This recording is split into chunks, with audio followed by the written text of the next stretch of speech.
Halo teman-teman, kita kembali lagi di channel YouTube-nya tryotsn.com. Nah, di sini kita lanjutkan ya pelatihan soal untuk persiapan P3K Jabatan Penata Layanan Operasional bagian 5. Bagi teman-teman yang belum subscribe, jangan lupa di-subscribe channel YouTube-nya ya. Kita masuk lagi ya ke teman-teman ke latihan soal penata layanan operasional, di mana di sini itu sebuah layanan mengalami peningkatan kesalahan administrasi. Setelah dilakukan analisis sebab akibat, diketahui bahwa sebagian besar kesalahan itu berasal dari kurangnya pemahaman petugas. Nah, ini dia teman-teman ya kata kuncinya terhadap prosedur yang baru. Jadi faktor penyebab utama masalah ini termasuk ke dalam kategori apa? Apakah SDM, keuangan, sarana gedung, cuaca, atau lokasi kantor? Kita lihat ya, kata kuncinya adalah pemahaman petugas. Berarti di sini faktor penyebab utamanya itu lebih ke sumber daya manusianya, teman-teman. Maka jawaban yang paling tepat itu adalah yang A. Nah, solusi yang bisa kita lakukan itu adalah dengan memberikan pelatihan ya, pendampingan. Bukan langsung menggantikan sistem ataupun fasilitas yang baru lagi. Ya, seperti itu, teman. Kita lanjut ke soal penata layanan selanjutnya, di mana di sini itu ada sebuah unit layanan, dia itu menerima 20 jenis keluhan dalam 1 bulan. Setelah dianalisis, diketahui bahwa 70% keluhan itu berasal dari gangguan sistem antrian elektronik, sedangkan sisanya itu adalah yang lainnya ya. Nah, sebagai penata layanan, tindakan yang paling tepat itu adalah apa? Apakah A, B, C, D, atau E? Nah, teman-teman, dalam kita menganalisis suatu permasalahan di instansi pelayanan ya, kita harus memprioritaskan permasalahan. Nah, kita dapatkan 70% itu gangguan sistem antrean elektronik, teman-teman. Sedangkan 30%-nya itu kita tidak tahu ya gangguan apa. Nah, kita fokuskan ke prioritas masalah yang paling besar dampaknya. Nah, untuk tindakan yang paling tepat kita lakukan, itu tentu kita harus fokus pada gangguan sistem antrian. Maka jawaban yang tepat itu adalah yang B, teman-teman, ya. Karena apa? Gangguan sistem antrian itu, dia itu menyumbang sebagian besar keluhan nih, teman-teman, sebesar 70%, ya. Kemungkinan besar jumlah keluhan itu akan turun secara signifikan. Oleh karena itu, prioritaskanlah permasalahan yang dampaknya besar terlebih dahulu, nanti baru sisanya yang lainnya. Kita next ke soal berikutnya. Sebuah layanan administrasi sering terlambat menyelesaikan pekerjaan. Setelah dilakukan analisis, ditemukan bahwa keterlambatan tersebut menyebabkan antrian panjang, meningkatnya keluhan, menurunnya kepuasan pengguna.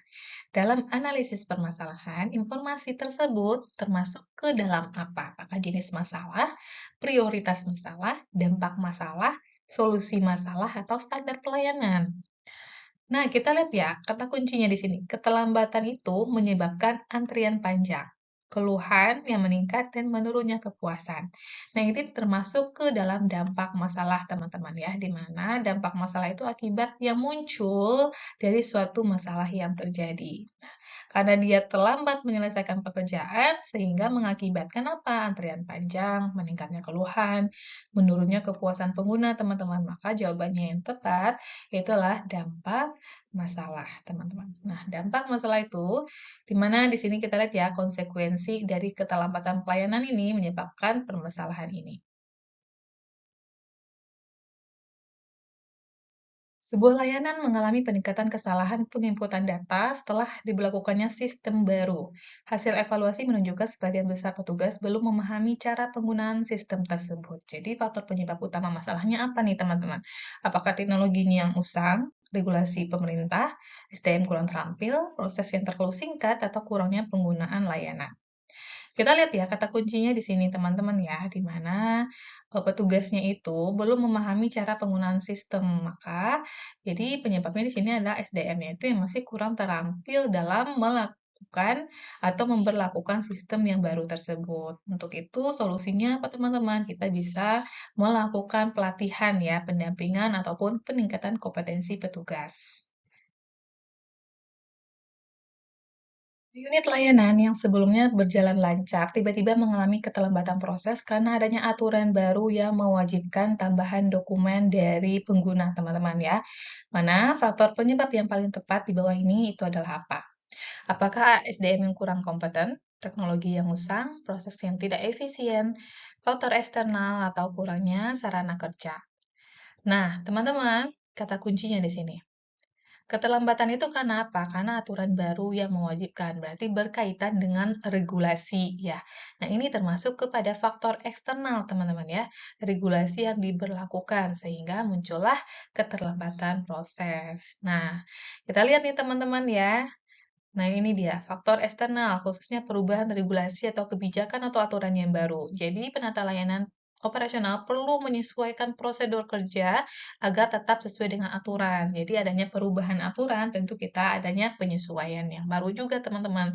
Nah, ini masuk ke dalam faktor eksternal.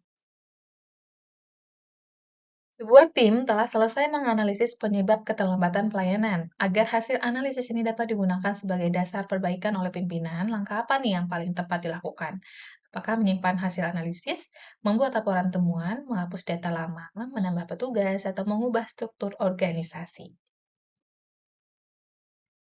Ya, jawabannya adalah yang B, teman-teman ya, membuat laporan temuan. Jadi, dari hasil kajian itu yang telah kita dokumentasikan, itu kita bentuk dalam laporan temuan ya. Laporan ini tuh berisi fakta, hasil analisis, masalah yang ditemukan nih selama proses kajian yang kita lakukan. Jadi, tanpa laporan yang jelas, tentu pemimpin juga akan sulit ya memahami kondisi yang terjadi di pelayanan ataupun di lapangan. Oleh karena itu, laporan temuan akan menjadi keluaran yang sangat penting dari suatu kajian operasional, teman-teman ya. Jadi, jawaban yang tepat adalah yang B. Sebuah unit layanan ingin meningkatkan kualitas pelayanan. Dalam kajian yang dilakukan, tim mengidentifikasi keunggulan internal, kelemahan, peluang dari luar organisasi, serta ancaman yang mungkin muncul. Metode analisis yang digunakan yang tepat adalah yang mana nih? Apakah A, fishbone diagram, diagram alur, analisis SWOT, diagram Pareto, atau time schedule? Oke, kita dilihat di sini teman-teman, kata kuncinya kita melihat keunggulan internal. Keunggulan berarti kekuatan atau nama lainnya itu adalah strength gitu ya. Kemudian kelemahan internal. Kelemahan itu adalah weakness, kemudian peluang dari luar organisasi itu masuk kepada opportunities, serta ancaman atau threat. Jadi metodenya itu adalah analisis SWOT teman-teman ya. Strength, weakness, opportunities, dan juga threat. Jadi melalui analisis SWOT ini, penata layanan dapat memahami kondisi organisasi ya secara lebih menyeluruh, sehingga keputusan yang diambil menjadi lebih tepat dan juga strategis. Sebuah unit layanan memiliki banyak pegawai, tetapi setiap petugas yang menjalankan pekerjaan itu berbeda-beda, teman-teman. Akibatnya, hasil layanan itu sering tidak seragam. Tujuan penyusunan rencana yang paling tepat untuk mengatasi kondisi ini adalah apa nih? Apakah A, menambah anggaran, menetapkan target baru, membuat panduan operasional jelas, menambah jumlah pengguna, atau mengurangi jam kerja? Ya, untuk soal ini, jawaban yang tepat itu adalah C, teman-teman ya. Membuat panduan operasional yang jelas. Supaya apa? Supaya petugas itu menjalankan pekerjaannya itu nggak beda-beda, jadi sama semuanya ya, seragam. Jadi kita buatlah panduan operasional yang jelas. Jadi tanpa panduan yang jelas, setiap orang akan menafsirkan pekerjaannya itu dengan caranya sendiri ya, sehingga berpotensi menimbulkan ketidaksesuaian dengan hasil pelayanan. Oke, teman-teman, bagi kalian yang berminat untuk try out ataupun mendapatkan ebook soal ini, kalian langsung aja ya bergabung di laman websitenya tryoutSN.com.